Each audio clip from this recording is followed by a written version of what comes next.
Greetings, everybody. This is Chris Hislop from the Montana World Affairs Council. Welcome to What, So What, Now What, our international affairs webcast that connects you with an expert on the issue of the day, and in just 5 quick minutes, you become the expert.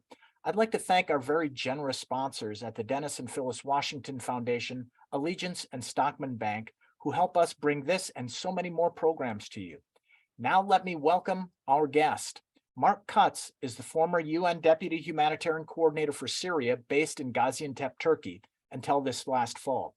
Mark spent 3 decades working in conflict zones around the world, but he described Northwest Syria, where he oversaw the cross-border aid operation, as one of the most desperate humanitarian situations he's ever seen. He served there for over 3 years, supporting delivery of humanitarian assistance to people affected by the Syrian conflict. He has seen firsthand the situation on the ground and in the UN Security Council, where last week they agreed to the opening of additional border crossings to facilitate quake relief. Mark Kutz, welcome to the show. How are you? Thank you. Thanks for inviting me. It's a pleasure to be here.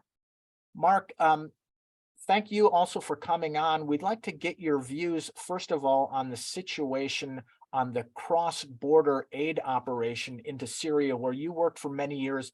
Now it's a slightly different situation given the earthquake, but we see a lot of news about the UN Security Council taking up the question, but it's not very easy to understand. So could you help us understand the humanitarian access and cross-border situation from southern Turkey into northern Syria? Well, it's an absolutely desperate situation inside northwest Syria, partly because it was such a huge crisis even before the earthquake, with millions of people displaced, living in camps in terrible conditions. But access has always been difficult to that area because it's a war zone, because the main group that controls that area is an organization which is listed as a terrorist organization by the Security Council. That makes it very difficult to operate in that area. There are security concerns. There are political reasons why it's difficult to get into that area. There has been a Security Council resolution authorizing access into that area. But the problem in the last few days and since the earthquake is that, first of all, the helpers were themselves affected.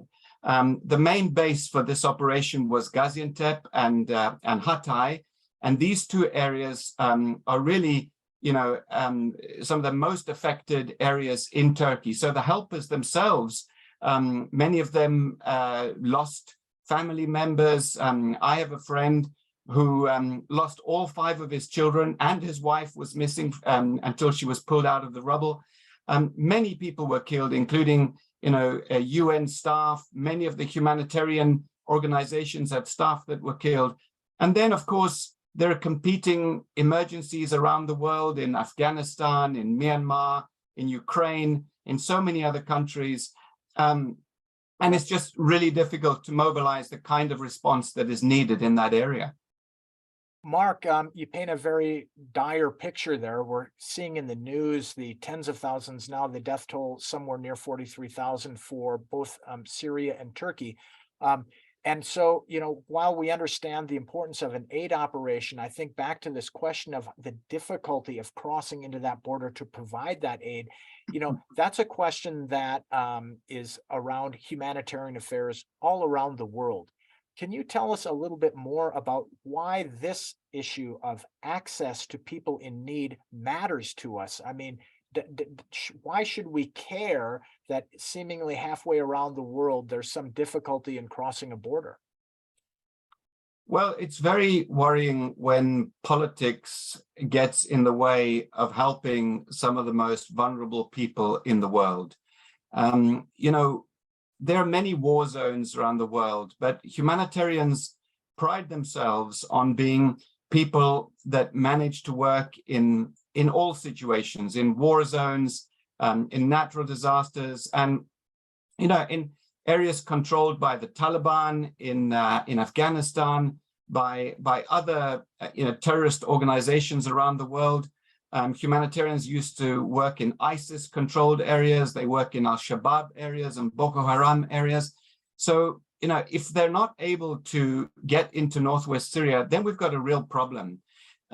We have been getting access to northwest Syria, but as I say, it's always been a particularly difficult place because of the ongoing bombardment of that area, because of the many different armed groups of the ground, some really, extreme groups, including one of them which is listed as a terrorist organization.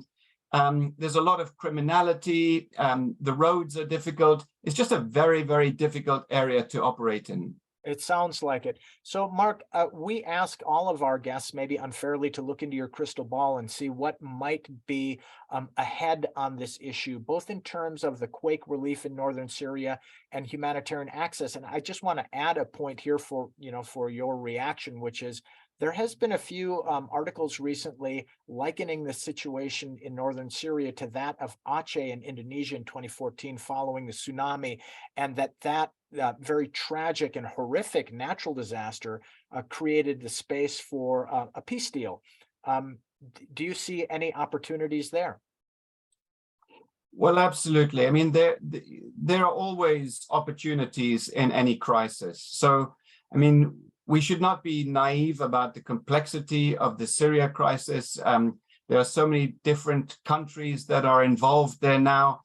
So many different actors on the ground. It's a conflict that's been going on for 12 years. It's a very difficult conflict to resolve, but any crisis is also an opportunity. And I think we are going to see some new diplomatic initiatives, some new focus on Syria, because Syria did get very much overshadowed by other crises in the world, and particularly Ukraine over the last year. It does need a renewed focus. I think there will be a renewed focus on the area, but it really is going to require Security Council members to come together and put the needs of civilians first, something they've not been very good at doing over the last few years. Mark, thank you very much for your expert perspective. This has been Mark Cutts, the former Deputy Humanitarian Coordinator for Syria based in Gaziantep. Mark, thanks for your expertise and giving us a little better understanding about humanitarian access and the cross-border access. And we, of course, certainly wish the people affected by the quake well, and our humanitarian colleagues out there who are delivering the aid. Special thanks quickly to the Dennis and Phyllis Washington Foundation, Allegiance, and Stockman Bank. Thanks again, Mark Cutts. Great talking to you. Be well, everybody. Bye-bye.